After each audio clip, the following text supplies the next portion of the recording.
Hey everybody, it's Chaymie here and welcome back to another video, and today we're going to be taking a quick look at the Raya and the Last Dragon dolls from the Disney store. 6 months after their release, so great timing with your content, Chaymie. Gee, thanks. They retail for $19.99 on the Disney store, but I got them all on sale for $14.99 each. So the box design is movie themed, as usual, because this is the first release that coincides with their movie. And they made sure to point out the fact that the dolls come with additional articulation.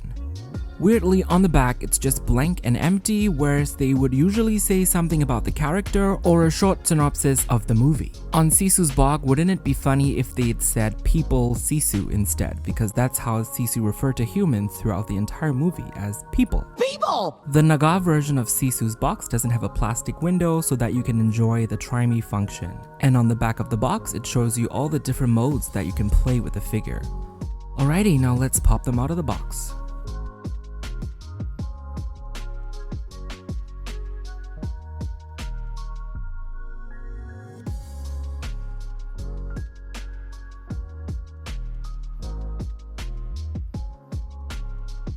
And they're out of the box, and hey, check out my brand new cake stand that I got so that I no longer have to do my manual 360 views. So the Naga Sisu figure is actually really off scale compared to the dolls. It's very tiny, it looks like it's a wolf or a dog in between them, so if you're gonna get them for size accuracy, it will not work. Alright, now let's get into their details one by one. Raya's head can be removed as it is attached by a little elastic band that ties under her chin, and underneath you can see that they have a nice sculpted area for the head to properly fit onto the head. Her face sculpt is quite decent and pretty, and I do love the sculpted smirk that they gave her. Her hair is also of nice quality. It has 2 braids on the top that forms into one single braid on the back, and there is no gel and it is quite soft. Her face sculpt does remind me a little bit of Pocahontas though. For her outfit, she has a printed jacket on top, and underneath I really love how they executed the wrap detail of her top, and the material is quite nice. It has pleats in it, so it kind of mimics the ruffles of the wrap.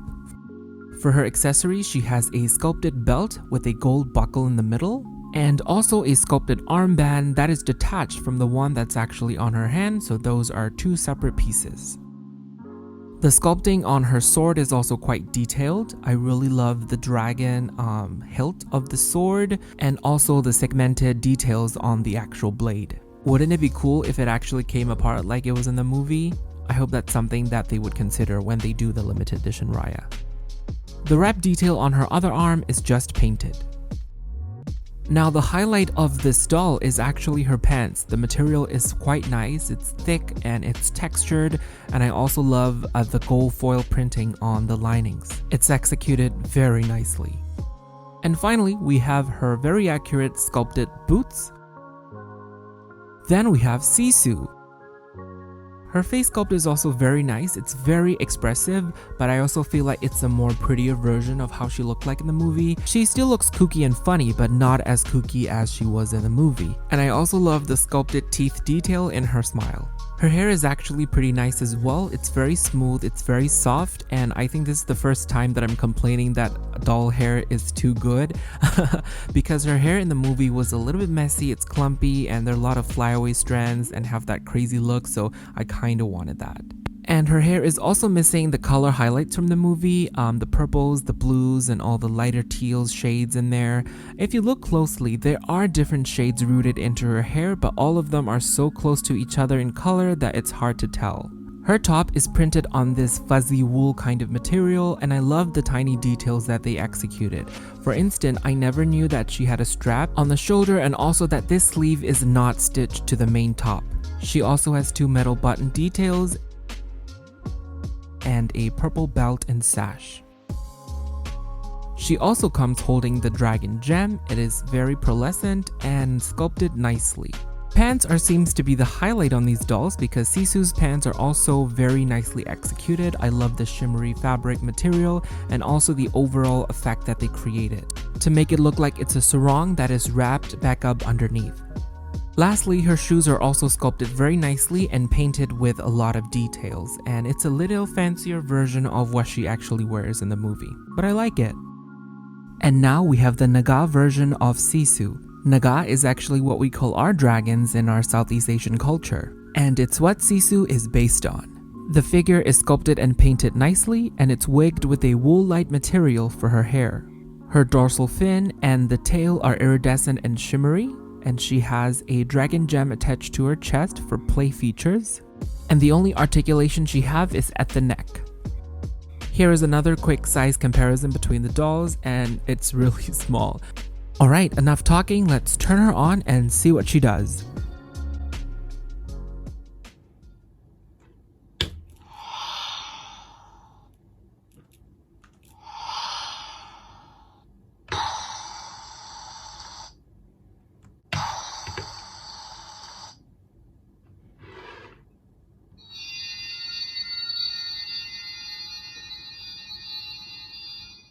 Amazing!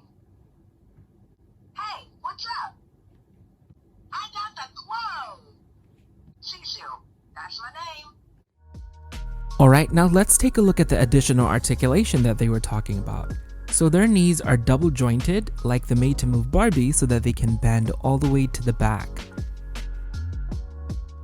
And they also come with a torso joint which can arch back and forth and sway from left to right, but not swivel around. Correct me if I'm wrong, but I think this is the first time that a classic doll from Disney Store has a torso joint, which is super cool.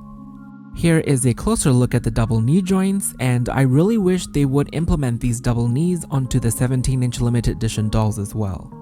It would have been awesome if they went all the way and gave the elbows double joints as well. Their hand molds are also slightly tweaked from the regular versions, and I like that. So my overall thoughts on these dolls are that they're pretty awesome, and they did a great job for $20, especially with the outfits and the pants. Those were executed very nicely.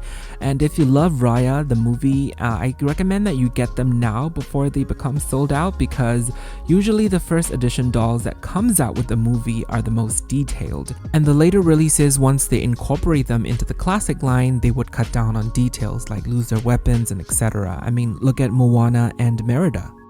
For the Naga version of Sisu, I'm not super impressed with it due to the lack of articulation, and she only says 4 short phrases, but overall they're all pretty awesome, and it's great to have if you loved the movie. So I recommend that you get them if you haven't already. For me, I am so excited to finally get them and finally get that Southeast Asian representation in a Disney film. Alright everybody, so that was it from my review on the Disney and the Raya and the Last Dragon dolls. So I really hope you guys enjoyed it. You can also check me out on Instagram at Chaymie Creates for more toy photography. If you enjoyed the video, you can thumbs up, like, and subscribe here on my channel so you get more toy videos in your video feeds. I'll see you all soon in my next video. Bye!